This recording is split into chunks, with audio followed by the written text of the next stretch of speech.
accept gender as your Lord and Savior. Those who dismissed gay rights have been damned.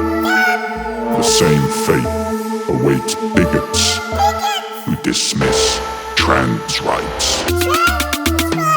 They'll label this a hate crime blueprint. They'll say this is what happened with the gay rights movement. We've been captured by fake hype. This is not what happened with gay rights. For starters, being gay was a criminal offense, which might lead to lobotomy or prison.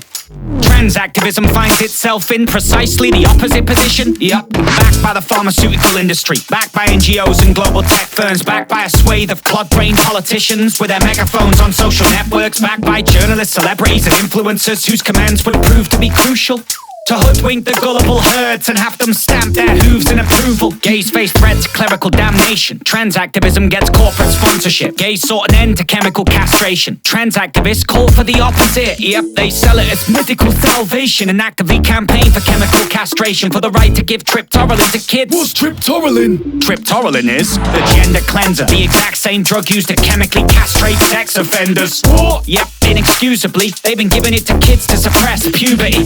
We're saving these kids, helping them get in tune with their true self. This is delusion, but hey, it's a great way for pharmaceutical companies to accrue wealth. Well, what about clownfish? Human beings aren't clownfish. But clownfish can change sex. Human beings aren't clownfish. You're a bigot.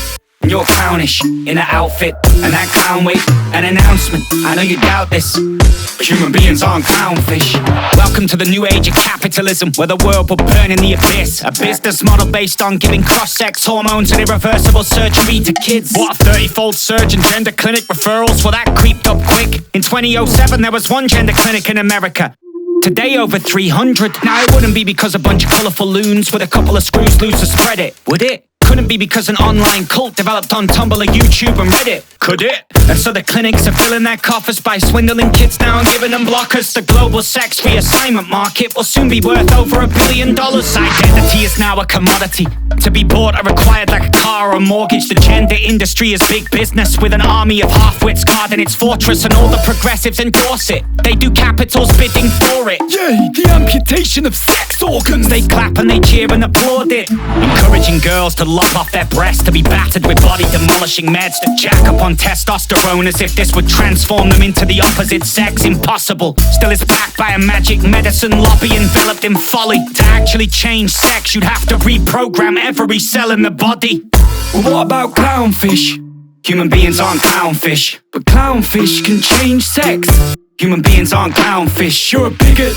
You're clownish in an outfit and that clown wig, an announcement. I know you doubt this, but human beings aren't clownfish. Hi kids, welcome to the gender clinic, where they groom the youth to choose the blue pill. Hi girls, would you like a hysterectomy? What's that? Womb removal. Next they'll perform an oophorectomy, snip out their ovaries, then stitch the injury. This will definitely alleviate their anxiety at the cost of permanent infertility. Ego-pleasing placebo treatments, they receive procedures that seem so needless. They'll extract skin from the forearm and skillfully sculpt it into a neo-penis, which is limp by the way and can't get an erection, so it's ultimately just a cosmetic extension. But the surgeons will have left a fine legacy. FGM in the name of gender identity, a psychological entity developed by sexologists in the 70s, which tells them to dismember themselves and dispense with their egg cells. Yep, this will definitely end well. And this is what they call a remedy, backed by a cascade of campaigning.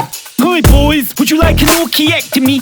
What's that? Castration. Meanwhile, the surgeon will perform a penile inversion. I think this procedure's misguided. The vulva designer will sculpt a vagina and graft the skin of the penis inside it, but it has to be dilated to protect the vaginal depth and comes with severe medical side effects. Plus the hormones will start to weaken bones and lead to heart disease and strokes. And then they wrap it all up in a royal cloak and call it gender affirmation. And anyone who questions it will get censored or met with cancellation. And all the experts are guessing. Despite the frequently intense regrets, they let these kids consent to a sex change before they can legally consent to sex. We don't treat anorexia with liposuction, yet we treat this with a genital realignment. These kids need help with mental health, not goddamn gender reassignment. But that's conversion therapy. This gender wooers urban myth hang about, they're the ones converting bodies for supposedly therapeutic purposes. Now they can all nitpick and make it more cryptic. They may come equipped with staples or Prickstick, but many of the kids whose bodies they're converting will turn out to be gay or autistic.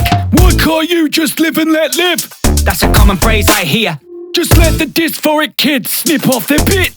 What a great idea. Why do you care if they're being experimented on? You're just evil. They endorse the demolition of the body, yet they think they are the good people. These goodies have allowed themselves to be steered by blindness, to be coaxed into aiding and abetting hallucinations in exchange for the veneer of kindness. A sign of the woke virus, blind to the obvious and blind to their own blindness. Drones and disciples with closed eyelids, prone to be biased and so righteous. We're on the right side of history. This rickety ship will be capsized. If disfiguring kids is now trans rights, then you'll be on history's quack side. Well, what about clownfish? Human beings aren't clownfish, but clownfish can change sex.